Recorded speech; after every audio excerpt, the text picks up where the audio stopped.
बिस्मिल्लाहिर्रहमानिर्रहीम। Respected participant, हमारी qualify BEd की सीरीज का ये चैप्टर नंबर 7 है और ये बहुत ही इम्पोर्टेंट चैप्टर है, असेसमेंट इन एजुकेशन। खास तौर पे इसको जो है ना एफपीएससी का जो प्रोफेशनल पार्ट है वो हर सब्जेक्ट के लिए इसमें से आता है, तो इसको आप लाजमी अच्छे से याद करें और देखें। क्वेश्चन नंबर 1 है, instrument used for measuring sample of behaviour is test. अब देखिए 4 किस्म होती है इसकी, ये इन्होंने लिखा हुआ है, इसकी तरतीब भी यही है।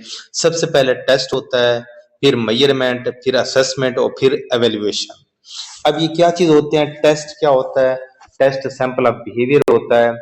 इसके अंदर मजीद यह है कि असल में ये चीज चेक की जाती है टेस्ट में कि स्टूडेंट्स का जो सब्जेक्ट का नॉलेज है वो कैसा है, उसको देखा जाता है। दूसरा यह है कि मेजरमेंट में हमेशा स्टूडेंट्स की खास किस्म की क्वालिटी को जज किया जाता है और रिप्रेजेंट की जाती है और इसको नंबर दिए जाते हैं और ये क्वांटिटेटिव होती है मेजरमेंट। असेसमेंट जो है ना, अब असेसमेंट में क्या होता है? असेसमेंट में हमेशा स्टूडेंट्स की लर्निंग स्किल्स, एटीट्यूड्स और बिलीव्स के बारे में मालूमात इकट्ठी की जाती है।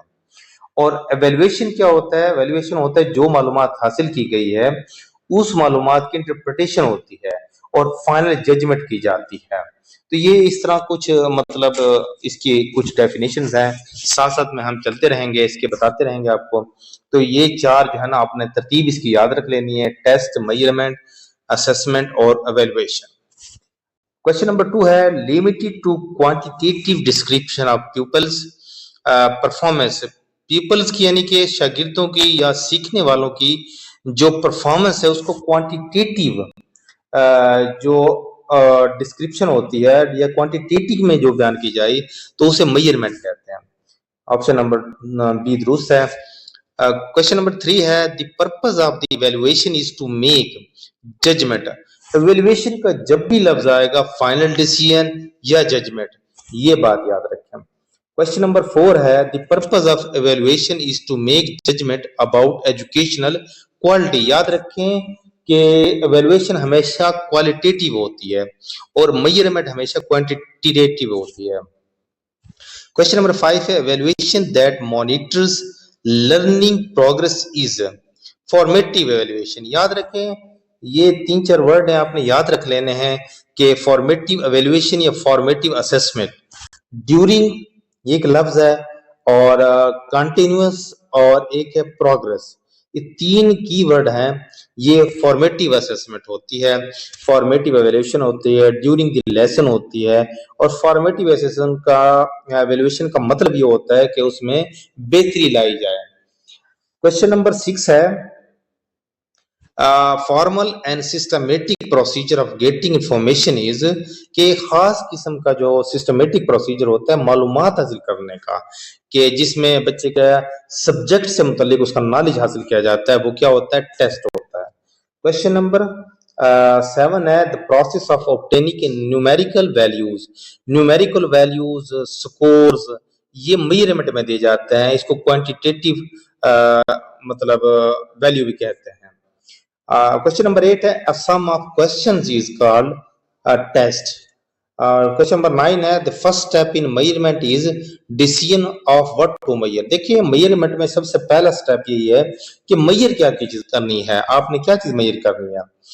क्वेश्चन नंबर 10 है, the purpose of formative evaluation is monitoring progress of student. देखिए प्रोग्रेस का वर्ड आ गया, मैंने 3 वर्ड बताए थे, ड्यूरिंग, ड्यूरेशन या ड्यूरिंग द लेसन, और ये प्रोग्रेस और कंटिन्यूअस, ये फॉर्मेटिव इवैल्यूएशन में आता है। तो इसमें मॉनिटरिंग प्रोग्रेस ऑफ स्टूडेंट्स जो है ना इसका दुरुस्त है। क्वेश्चन नंबर 11 है, to assess achievement at the end of instruction is summative assessment. Formative assessment duration में उसमें होता है। ये देखिए 4 हैं, ये placement, formative assessment, summative assessment और डायग्नोस्टिक। ये चारों मैं आपको इसके बारे में बता देता हूँ थोड़ा थोड़ा करके। ये मैंने एक चार्ट अटैच किया, इसमें देखें टाइप्स ऑफ एवेल्युएशन है। तो सबसे पहले placement evaluation, it refers to applying an aptitude test to adjust the teacher's course lesson plan. यानी कि टीचर के जो कोर्स है उसके बारे में जो थोड़ा सा बहुत टेस्ट लिया जाता है, क्या ये बच्चा कोर्स पढ़ पाएगा या नहीं पढ़ पाएगा, तो उसको प्लेसमेंट टेस्ट या प्लेसमेंट एवेल्युएशन कहते हैं। फिर है फॉर्मेटिव एवेल्युएशन। फॉर्मेटिव एवेल्युएशन का मकसद क्या होता है? Provide feedback to teachers and the students. ये टीचर स्टूडेंट्स को फीडबैक देता है to identify some weakness in his her students, कि स्टूडेंट्स के अंदर जो वीकनेस होती है उसको दुरुस्त करने के लिए, उसकी निशानदेही करने के लिए ये टीचर स्टूडेंट्स को क्या करता है? फीडबैक देता है। Formative evaluation. डायग्नोस्टिक इवैल्यूएशन क्या होता है? Use of diagnostic test if students have persistent learning difficulty, यानी कि जब कोई हर्डल पेश आ रही हो, कोई डिफिकल्टीज पेश आ रही हो बच्चे को मतलब लर्निंग में, तो उसमें डायग्नोस्टिक होता है, डायग्नोस्टिक एवेल्युएशन होती है। फिर उसके बाद है समेटिव एवेल्युएशन। ये एंड होता है, और जो ऑब्जेक्टिव आप लोगों ने डिजाइन किए गए हैं उसको अचीव किया जाता है। It looks at the entire course of instruction और program to determine if objectives have been achieved. देखिए एंड पे जो है ना, ऑब्जेक्टिव अचीव हुए हैं या नहीं हुए, ये एंड पे होता है। तो ये आपने इसको देख लेना है। ये 4 किस्म के होते हैं। प्लेसमेंट मतलब बिफोर जो है ना कोर्स से जो लिया जाता है, बच्चा ये कोर्स पढ़ पाएगा या नहीं, एप्टीट्यूड टेस्ट इसमें आ जाते हैं। फॉर्मेटिव जो है ना, बच्चों की वीकनेस को दूर करने के लिए जो टेस्ट दिया जाता है, कंटिन्यूअस प्रोग्रेस या ड्यूरेशन क्लास जो टेस्ट लिए जाते हैं। समेटिव असेसमेंट होता है eight the end of the session, यानी कि कुछ भी हो एंड में जाके जो है ना ये लिया जाता है। और डायग्नोस्टिक होता है जो परमानेंट डिफिकल्टीज बच्चे को फेस हो रही होती है, उसको कहते हैं। अच्छा, इसमें देखिए प्लेसमेंट में क्या है? प्लेसमेंट में हमेशा के placement evaluation as the name suggest it is design to place the right person in the right place. For example medical entrance exam. देखें प्लेसमेंट का मतलब होता है कि ये बच्चा मेडिकल में जा सकता है या नहीं जा सकता, ये इंजीनियरिंग में जा सकता है या नहीं जा सकता, इस बच्चे को कहाँ पे प्लेस मिलनी चाहिए, तो इसे प्लेसमेंट टेस्ट एवेल्युएशन कहते हैं। नेक्स्ट है formative evaluation. Formative evaluation is done during the process of instruction. जब आप पढ़ा रहे हो उसके दौरान जो है ना ये होती है। It's main objective is to provide continuous feedback to both the teacher and the student. ये कंटिन्यूस फीडबैक चलता रहता है स्टूडेंट्स और टीचर के दरमियान। समेटिव एवेल्युएशन क्या होता है? It takes place at the end of an instruction to know what extent the objective previously fixed have been accomplished, यानी कितने आपने जो ऑब्जेक्टिव जो है ना वो डिजाइन किए थे वो हासिल किए गए हैं। For example the final test, mid term examination वगैरह जो है ना ये इसमें शामिल हैं। तो ये 4 किस्म के असेसमेंट होती है, जो मैंने आपको तफसील से बता दिया। क्वेश्चन नंबर 12 है worst of all in scope. Test, measurement, assessment, evaluation. Evaluation ये जो है ना इसकी ये हायरार्की है, सबसे पहले टेस्ट होता है, फिर मेजरमेंट होती है, फिर असेसमेंट और फिर एंड पे एवेल्युएशन। ये ऑप्शन नंबर डी दुरुस्त है। क्वेश्चन नंबर 13 है द राइट सीक्वेंस इज। देखो राइट सीक्वेंस वही है, test, measurement, assessment, evaluation. Option number C दुरुस्त है। द लीस्ट इन स्कोप के वो टेस्ट है, सबसे जो मतलब जिसका स्कोप नैरो हो वो टेस्ट है। Permanent difficulties in learning are investigated. देखो मैंने पहले बताया था कि परमानेंट डिफिकल्टीज हमेशा डायग्नोस्टिक इवैल्यूएशन में होती है। 16 है broader in meaning is aims. अब देखो ये 3 किस्म के होते हैं, एक एम्स होते हैं, एक गोल्स होते हैं और एक ऑब्जेक्टिव्स होते हैं। अब देख लेते हैं एम्स क्या होता है। इसको अगो के नाम लफ्ज से याद कर लें, AGO, अगो। तो एम्स क्या होते हैं वो देख लेते हैं। एम्स होते हैं कि ओवरऑल पर्पस होता है, ये नेशनल लेवल पे होते हैं। गोल्स आर इंटरमीडिएट स्टेप्स होते हैं, दरमियाने होते हैं, ये मतलब एम तक पहुंचने का एक जरिया है।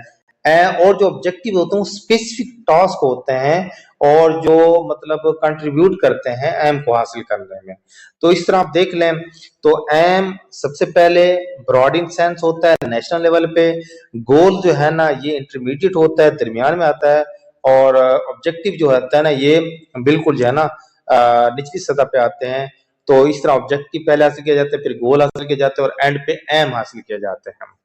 क्वेश्चन नंबर 17 है procedure used to determine person's abilities is maximum performance tense. Person's की एबिलिटीज को जो डिटरमाइन करने के लिए प्रोसीजर होता है उसको मैक्सिमम परफॉर्मेंस टेस्ट कहते हैं। ये क्वेश्चन नंबर 18 है, the purpose of evaluation is to make judgement about the quality of something, किसी की चीज की क्वालिटी के बारे में फाइनल जजमेंट करना, ठीक है ना। वर्थ एंड वैल्यू इसके लिए जो लफ्ज इस्तेमाल होता है, वर्थ एंड वैल्यू भी लफ्ज याद रखना है इसमें। उसके बाद है question number 19, in norm reference test the comparison is between. अच्छा, दो किस्म के टेस्ट होते हैं, नॉर्म रेफरेंस टेस्ट और क्राइटेरियन रेफरेंस टेस्ट। एक होता है नॉर्म रेफरेंस टेस्ट और एक होता है, इसको एनआरटी कहते हैं। एक होता है क्राइटेरियन रेफरेंस टेस्ट, उसको सीआरटी कहते हैं। और जो एनआरटी है ना, वो किसके साथ वाबस्ता होता है, वो रिलेटिव होता है। Student's performance is compare to those of other student in percentile term, यानी कि एक स्टूडेंट्स का दूसरे स्टूडेंट के साथ परसेंटाइल के टर्म में क्या किया जाता है, मवाजना किया जाता है। और सीआरटी क्राइटेरियन रेफरेंस टेस्ट में एब्सोल्यूट होता है, student's performance is compare to percentile of material learn, इसमें जो मटेरियल दिया जाता है उसमें स्टूडेंट्स की परफॉर्मेंस मतलब मेजर की जाती है। अब देखिए एक चार्ट मैंने अटैच किया, इसको देख लें। एनआरटी और सीआरटी, एनआरटी एडमिनिस्ट्रेटर्स होते हैं और सीआरटी में टीचर्स। इसके बाद सेकंड है proficiency test, TOEFL, achievement test इसमें होता है। फिर इसमें तीसरा है एनआरटी में परसेंटाइल होती है और फोर्थ में क्राइटेरियन ऑब्जेक्टिव स्टैंडर्ड्स होते हैं। चौथा है नॉर्मल डिस्ट्रीब्यूशन होती है और इसमें क्या होता है, क्राइटेरियन ऑब्जेक्टिव स्टैंडर्ड्स। और पांचवा है predictability of form and content, unpredictability of form and context. ये देखो नॉर्म रेफरेंस टेस्ट और क्राइटेरिया रेफरेंस टेस्ट में मैं आपको सिंपल सी मिसाल दे देता हूं कि नॉर्म रेफरेंस टेस्ट में बच्चों का इंडिविजुअली मौजना किया जाता है, बच्चे को अलग अलग जो है ना नंबर दिए जाते हैं।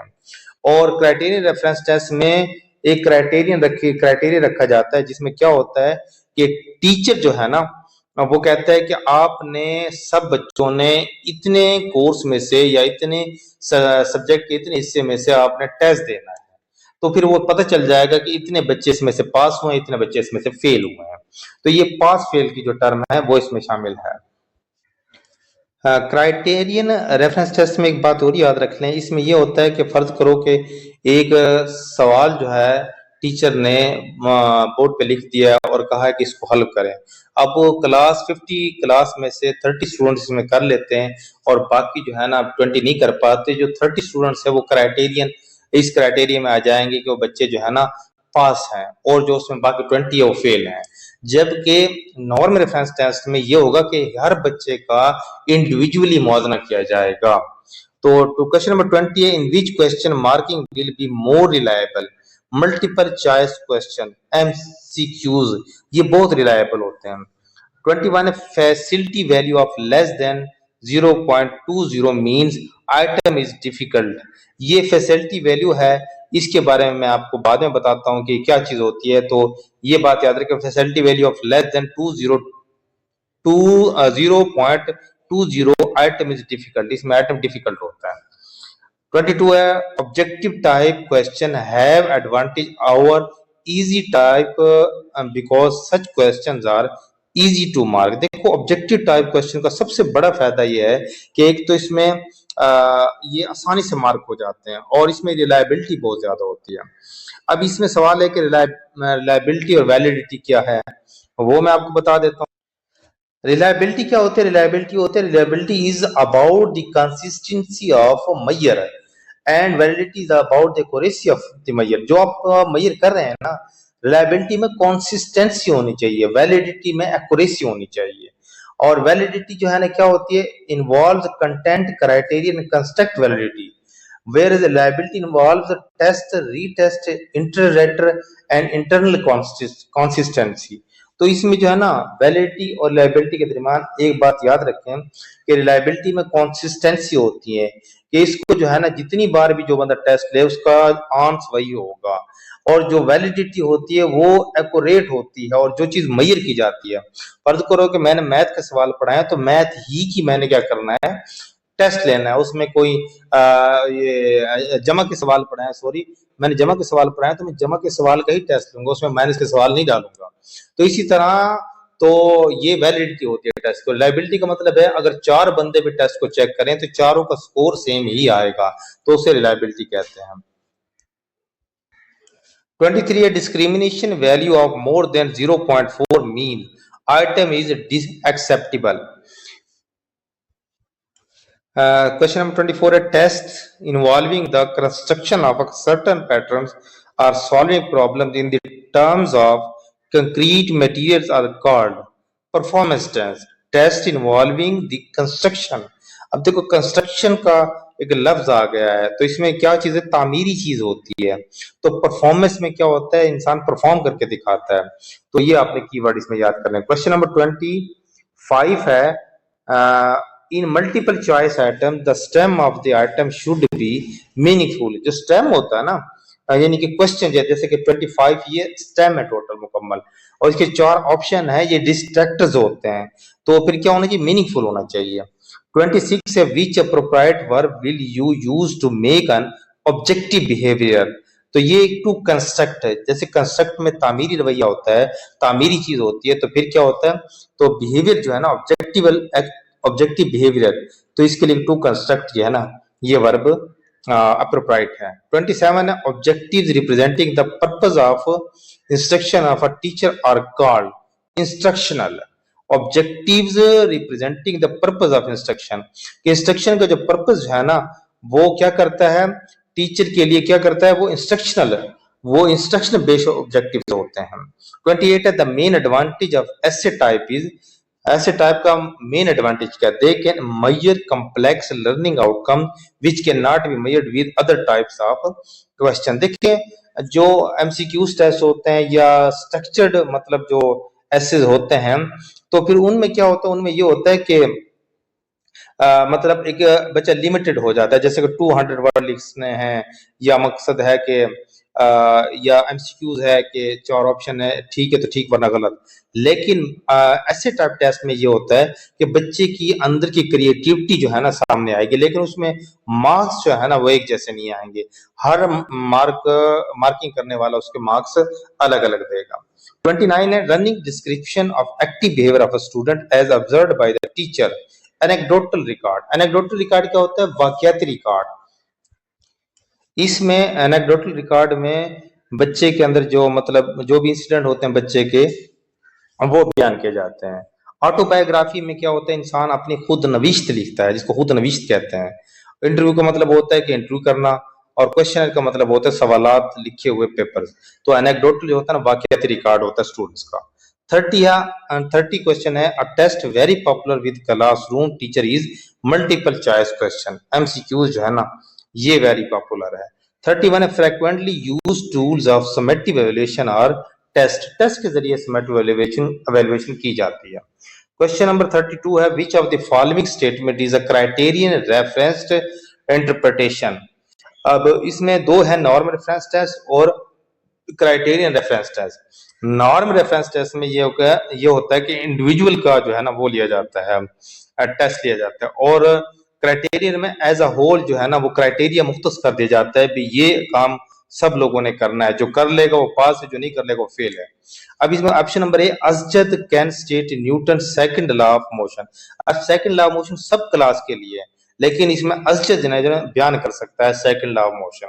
तो जबकि Ahmad got the highest score का लफ्ज आ गया, तो फिर इसका मतलब है कि ये नॉर्मल रेफरेंस टेस्ट में Dawood grey score is 350, Rimsha percentile in math test is 35, तो ऑप्शन नंबर ए दुरुस्त है। 33 है the most commonly used guessing formula correction formula guessing correction formula to predict and control is s equal to r minus w over n minus 1।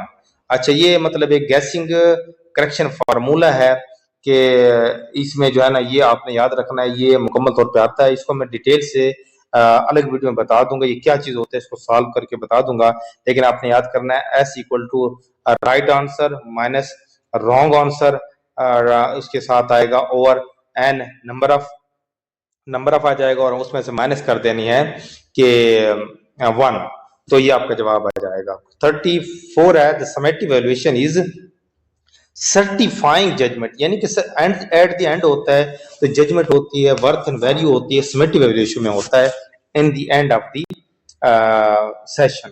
35 है the difference between maximum and minimum values is range. Maximum और minimum जो values होती हैं उसमें जो difference होता है वो क्या होता है, रेंज कहलाता है। अब इसमें देखिए तीन चीजें हैं, मीन, मोड, मिडन, रेंज। अब ये चार चीजें बन जाएंगी। ये चार क्या होती है मैं इसको थोड़ा थोड़ा आपको बता देता हूँ, ये आगे क्वेश्चन में आएगा। अच्छा, मीन, मीन क्या होता है, ये बात याद रखिए, मीन होता है कि जो नंबर आपको दिए जाए उन सबको जमा करें और फिर क्या करें कि टोटल जितने नंबर हों, फर्ज करो कि आपको ये मैंने मिसाल दी है 931836 है, इन सबको जमा किया तो आंसर आया 30, लेकिन टोटल नंबर ये 5 दिए गए हैं, 6 दिए गए हैं। अब 30 को डिवाइडेड बाय 6 करें तो 5, तो इसका मीन जो है वो 5 आएगा। अब मिडन क्या है, मिडन क्या है, order of the set of numbers, the median is the middle number. अब मिडिल नंबर, अब यहाँ पर देखो ये नंबर दिए गए, इनको एक मतलब फ्रॉम स्मॉलेस्ट टू लार्जेस्ट की तरफ चले जाएं कि 1 3 3 6 8 9 ये बन जाएंगे, तो इसमें 3 और 6 जो है ना, दो ये मिडन है, इनको जमा करें, 3 और 6 को जमा करें तो 9 बनता है और 2 पे डिवाइड करते हैं। अगर ये ऑड नंबर हो तो जाहिर बात है, आप जैसे कि 1 से लेकर 7 तक हैं तो 1 2 3 एक साइड पे आ जाएंगे, 4 मिड में आ जाएगा, 5 6 7 एक साइड पे आ जाएंगे। लेकिन 2 आ जाए तो उनको आपस में जमा करें और क्या करें, उनको फिर 2 पे डिवाइड कर दें और जो आएगी, जो जवाब आएगा वो उसका मिड टर्म होगा। मोड होता है द मोस्ट कॉमन नंबर, यानी कि जो बार बार रिपीट होता है उसको मोड कहते हैं। The mode is 3। अब इसमें देखिए 9 3 1 8 3 6, इसमें 3 जो है ना बार बार रिपीट हुआ है। रेंज क्या है, the difference between the highest number and the lowest number. Range में ये होता है कि जो हाईएस्ट नंबर है उसमें से लोएस्ट नंबर, अब इसमें से 9 हाईएस्ट है और 1 लोएस्ट है, उसमें से निकालेंगे तो 8 बचेगा, तो 8 जो है ना इसमें रेंज आ जाएगा। तो difference between maximum and minimum, देखिए ना मैक्सिमम और मिनिमम में जो फर्क होता है वो रेंज में आता है। क्वेश्चन नंबर 36 से the number off score lying in a class interval is frequencies, इसमें frequency। 37 है multiple choice question is composed of question or statement referred as stem, यानी कि stem के साथ होता है इसका ताल्लुक, यानी कि जो क्वेश्चन आपको 30 क्वेश्चन मैंने पढ़ा ये stem है, और जो डिस्ट्रैक्टर होते हैं वो जो 4 ऑप्शन दिए जाते हैं A B C D, तो वो डिस्ट्रैक्टर होते हैं और जो करेक्ट होता है आंसर उसे आंसर कहते हैं। 38 है in norm reference test which item is best whose item difficulty is near 50 के करीब हो, वो बेस्ट है। ऑप्शन नंबर डी दुरुस्त है। 39 है which question have increasing objectivity of marking multiple type question, ये इसमें ऑब्जेक्टिविटी पाई जाती है, इसमें कोई भी टीचर अपनी तरफ से नंबर नहीं दे सकता, अगर दुरुस्त है तो ठीक नंबर है, गलत है तो गलत है, तो इसमें वही एग्जैक्ट मार्क्स आएंगे। ये रिलायबल होता है, इसमें रिलायबिलिटी पाई जाती है, जितने टीचर ही मार्क करें मार्क्स एक जैसे ही आएंगे। क्वेश्चन नंबर 40 है the most widely used format on standardized test in USA is multiple choice question MCQs. 41 है which questions are difficult to mark with reliability unstructured ऐसे। देखो एक तो ये है कि ना रिलायबिलिटी का मतलब मैंने पहले बताया कि अगर 4 पर्सन भी उसको मार्क करें तो एक जैसा ही क्या आएगा, उसका जवाब आएगा, एक जैसे मार्क्स देंगे। लेकिन ये जो अनस्ट्रक्चर्ड ऐसे है या स्ट्रक्चर्ड ऐसे भी हो तो फिर भी ये मुश्किल होता है, तो अनस्ट्रक्चर्ड तो और ही मुश्किल होगा, तो हर एक के मुख्तलिफ मार्क्स होंगे चेक करने वाले के, तो ऑप्शन नंबर डी दुरुस्त है। Projective technique are use to measure personality को मेजर करने के लिए प्रोजेक्टिव टेक्निक इस्तेमाल की जाती है। 43 है test meant for prediction on a certain criterion are called aptitude test. Aptitude test जो होता है ना, इसमें क्राइटेरियन एक खास किस्म का क्राइटेरिया होता है, इसमें अगर कोई पास हो जाए तो वो ठीक है, वरना उसको उसमें से निकाल दिया जाता है, और टेस्ट ये प्रिडिक्शन के लिए इस्तेमाल होता है। 44 a Kuder Richardson method is used to estimate reliability, ये कुडर रिचर्डसन का फार्मूला है, इसमें क्या होता है कि इसमें रिलायबिलिटी को चेक किया जाता है। क्वेश्चन नंबर 45 है value that divides the data into 2 equal parts is median, ये मिडन आ जाएगा कि जो नंबर भी दिए जाए 1 to 7 तक नंबर है, तो इसमें जो है ना 1 2 3 एक तरफ है, 4 इसमें मिडन आ जाएगा और 5 6 7 3 एक तरफ है। और क्वेश्चन नंबर है 46, the test measures what we intend to measure, कि वो टेस्ट जिसको हम इरादा करते हैं मेजर करने के लिए, the quality of test is called validity, validity होती है। द यूजेबिलिटी क्या होता है, यूजेबिलिटी मैं आपको बता देता हूँ। ऑब्जेक्टिवली, ऑब्जेक्टिवली से मतलब तो आपको पता है, एमसीक्यूज टेस्ट होते हैं। इसमें मतलब ये है कि कोई बंदा भी अपनी राय इस्तेमाल नहीं कर सकता। रिलायबिलिटी मैंने बता दिया है, मजीद आपको इसके बारे में डिफरेंस बता देता हूँ। देखिए चार्ट मैंने अटैच किया, इसको देख लें। Reliability versus validity, what is the difference in research.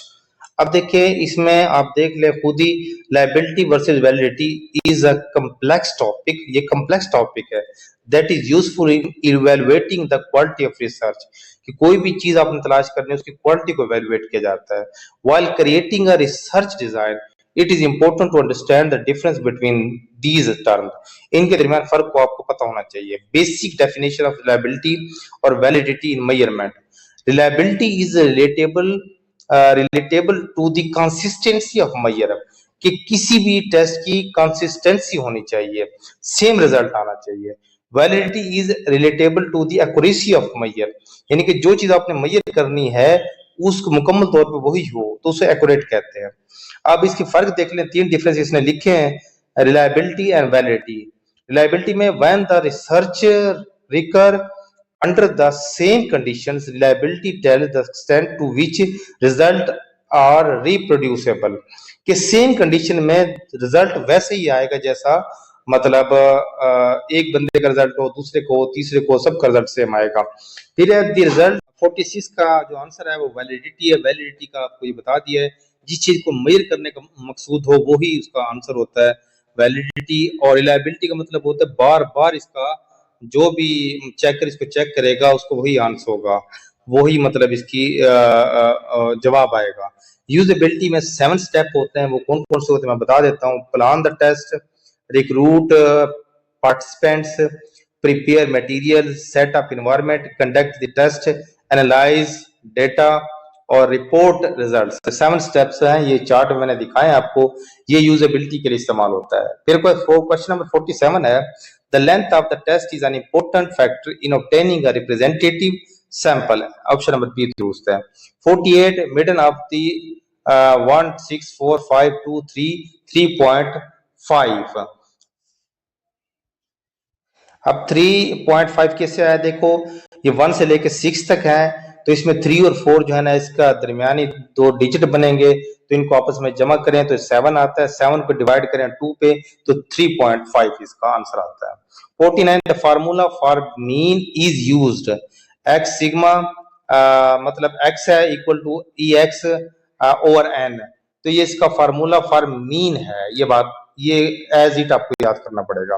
50 the test made to compare the performance of student with the other students is called norm reference test. देखो दूसरे टेस्ट स्टूडेंट के साथ का मुकाबला किया जाए तो नॉर्म रेफरेंस टेस्ट है। और जब एज अ होल पूरी क्लास को एक मटेरियल दे दी जाए कि इस पे जो पूरा उतरेगा वो पास है वरना वो फेल है। 51 है, summative evaluation is used at the end of the program. 52 है, the appearance of normal curve resembles with bell, option number B दुरुस्त है। The alternative name of the table of specification is test blueprints. ये table of specification का मैंने एक chart attach किया, वो देख लें। देखें इसमें सबसे पहले कॉग्निटिव डोमेन का ये टेबल ऑफ स्पेसिफिकेशन है, इसमें जो है ना क्वेश्चन के को डिवाइड किया जाता है। अब कंटेंट डोमेन में देखें टेक्निक इसमें क्या होगी, 12 मार्क्स की होगी, नॉलेज और कम्प्रिहेंशन की। प्लानिंग टैक्टिक्स क्या हो गए, वो 9 मार्क्स के होंगे। और रूल्स जो है ना 9 मार्क्स, इसमें 30 मार्क्स बन जाएंगे। फिर एप्लीकेशन एनालिसिस जो है ना वो 16 12 40 बन जाएंगे। इस तरह सिंथेसिस एंड इवैल्यूएशन के जो है ना 12 9 9 30, ये टोटल जब मार्क्स करेंगे तो 100 बन जाएंगे। ये टेबल ऑफ स्पेसिफिकेशन है, टेस्ट ब्लूप्रिंट भी इसे कहते हैं। 54 है, table of specification helps in test development, test development के लिए मदद करता है। 55 है, the purpose of table of specification is, ये तमाम है, to develop integration between objectives and content, to develop a balanced test to help the teacher for sampling questions from all contents. 56 है, the table of specification is prepared by all of the above are developing a list of instructional objectives, preparing the draft of course contents, preparing two-way chart. 57 the supply type test item is completion items. True false, इसमें देखिए दो दो option होते हैं, matching columns ये option होता है इसमें दो, और एमसीक्यूज में भी ऑप्शन होते हैं, लेकिन कंप्लीशन में ब्लैंक जगह होती है, उसमें आपने खुद अपनी तरफ से पुट करना है, तो वो क्या सप्लाई टाइप टेस्ट कहलाएगा. 58 alternative response item is true and false, right and wrong, correct और इनकरेक्ट, ये सारे इसमें दुरुस्त हैं. 59 है how many columns matching items to have, two column होते हैं मैचिंग कॉलम में. फिर है 60 the item in the column for which a match is sought is premise, इसको प्रीमाइज कहते हैं, यानी कि जो कॉलम तीसरा कॉलम होगा ना, the item in the column for which a match is sort, यानी कि दो कॉलम होते हैं जो जिसमें कॉलम जो है ना क्या किया जाता है, the item in the column for which a match is sort, कि जिस कॉलम के लिए मैच तलाश किया जाता है उसे प्रीमाइज कहते हैं, इसमें तीसरा कॉलम नहीं होता. 61 है identifying relationship between two things is demonstrated by matching item, जिसमें दो चीजों की क्या किया जाए, उसमें रिलेशनशिप बयान किया जाए. 62 है the statement of problem in MCQs is, यानी कि वो क्या होता है जो क्वेश्चन बताया जाता है जैसे कि ये statement of the problem in MCQs is, ये खुद ही स्टेम है, तो ऑप्शन नंबर ए दुरुस्त है. और डिस्ट्रैक्टर वो होते हैं जो चार ऑप्शन दिए जाते हैं, और जो करेक्ट होता है उसको आंसर कहते हैं. 63 the list of suggested answers in MCQs is alternative choices option all of the above, दुरुस्त है. 64 the correct option in MCQs is answer. 65 the incorrect option in MCQs are distractors. 66 the most widely replicable test item is MCQs test. 67 the type of essay item in which contents are limited, restricted response question, जिसमें जो है ना content limited किया जाए. फर्ज करें कि आपको एक ऐसे दिया जाता है, उसमें कहा जाता है 200 to 250 तक आपने उसमें वर्ड लिखने हैं, तो रिस्ट्रिक्टेड रिस्पांस क्वेश्चन कहलाएगा.